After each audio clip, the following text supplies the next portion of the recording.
the fact that God is a rewarder, let us go into benefits. I will give us 2 benefits, and then I will end service. Growth, or if you like, you put promotion. Most likely, I think I would prefer to use the word spiritual promotion. The number 1 benefit of sacrificial stewardship, that is the kind of service to God that costs you, is that what? There will be promotion. There will be promotion.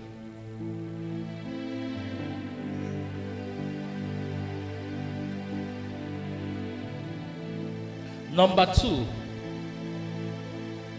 is that you have a case before God.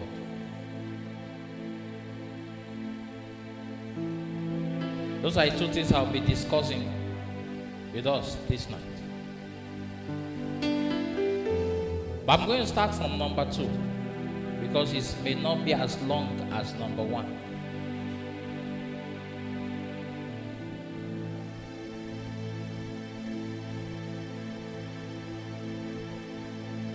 As Christians, when they say come out and give your life to Christ, sometimes we don't know that it means literally giving your life to Him, handing over our life to Him.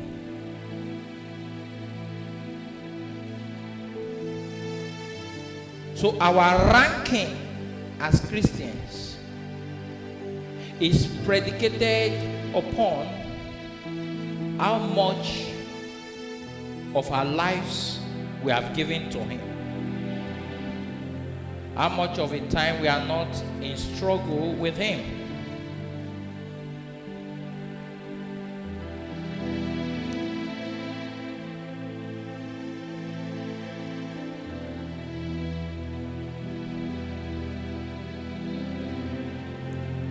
Second Kings chapter 20, let's read from verse 1.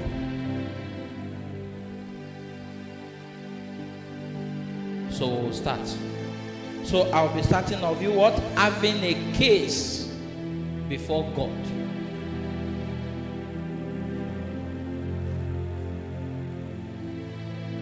Second Kings 20. In those days was Hezekiah sick, and was sick unto death. And the prophet Isaiah, the son of Amos, came to him and said unto him, Thus saith the Lord, set thy house in order, for thou shalt die and not live. And he turned his face to the wall and prayed unto the Lord, saying, I beseech thee, O Lord, remember now how I have walked before thee in truth and with a perfect heart, and have done that which is good in thy sight. And Hezekiah what? Wept sore. And it came to pass afore Isaiah was gone out in the middle of the court, and the word of the Lord came to him, saying, Turn again and tell Hezekiah, the captain of my people, Thus saith the Lord, the God of David, thy father, I have heard thy prayer, and I have seen thy tears. Behold, I will heal thee. On the 3rd day thou shalt go up unto the house of the Lord, and I will add unto thy days 15 years, and I will deliver thee and this city out of the hands of the king of Assyria. And I will defend this city of mine for my own sake and for my servant David's sake.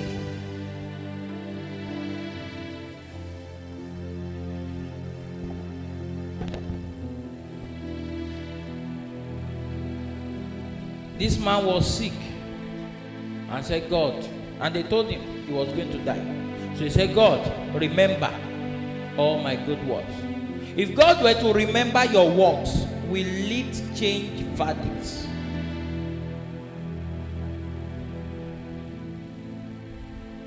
I told you the Bible said God does not forget. Do you get it? It does not forget. But where he said does not forget was not where he said will reward. So God will wait for that thing you remember to be tabled before him. He said God does not forget your labor. So when he asked God to remember, there was something for God to what? To remember. Because he does not what? Forget. So because you are doing now, this is where people are very foolish. Despite everything I have done for God, when last did you use that thing you did to negotiate with God? Somebody say, I'm a tither, I sow seed, I walk in the vineyards of God. I am tired. That's foolishness. When Hezekiah faced sentence, he picked the things he has done and used them what to make a case before God. Why people believe that God does not regard all the labors? Why is it that when you read, he said for my sake and for the sake of David, which means there were things David did not enjoy that Hezekiah and the people he's presiding over what will enjoy. What did he request for? To be healed. God gave him 15 years, and when God looked at the things Hezekiah has done, he decided to add more.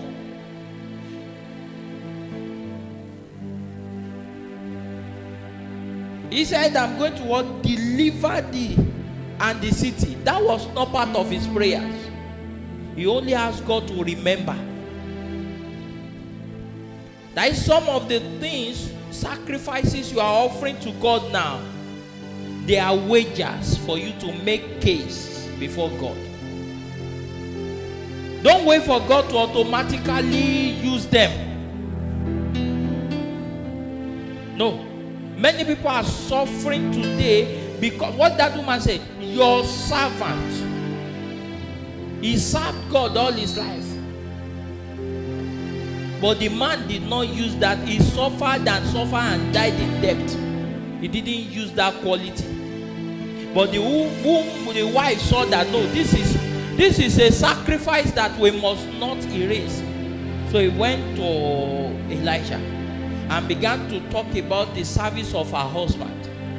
And miracles happened. The service the man did not utilize while he was alive.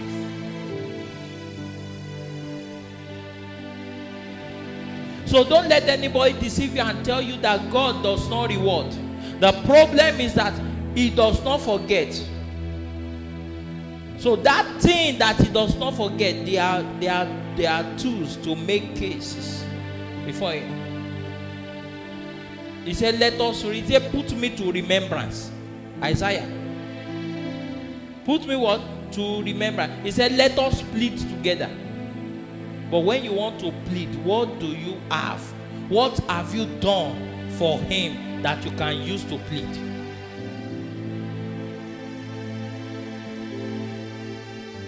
What do you have? What have you done?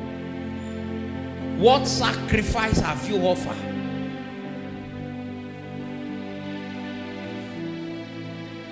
That qualifies you.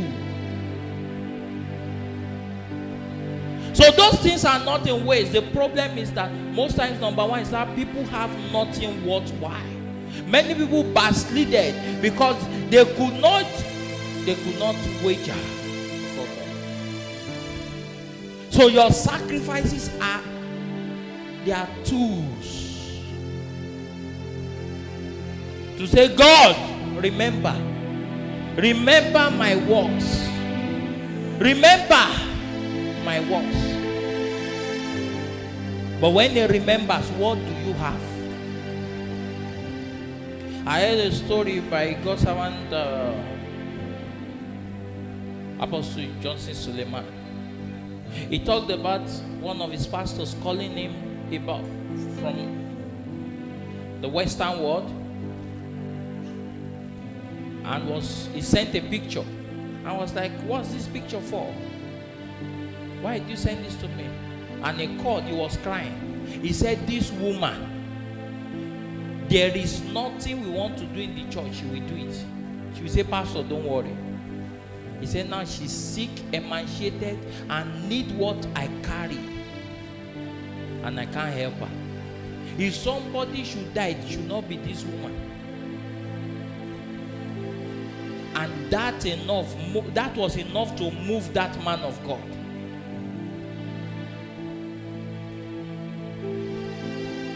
Of course, the rest became mystery. He also gave a story of Archbishop Bessie Dawsa. Out during the convention, there's a woman that will always bring cow every November. Cow every November. Say they use it to feed the pastors. Then one day, August, they just called the Archbishop that the woman has brought cow again. She said she brought cow. The man said, but the convention is by November. What is going on? The woman came and said, come and see the cow. He got outside and saw the lorry that the woman uses to bring cow. And there was the dead son of the woman. That she said, if God has been collecting those other cows, then he should also collect this one. The Archbishop said they should carry the boy and he was praying. Then he said, God, it is better for 100 stingy people to die than for a giver to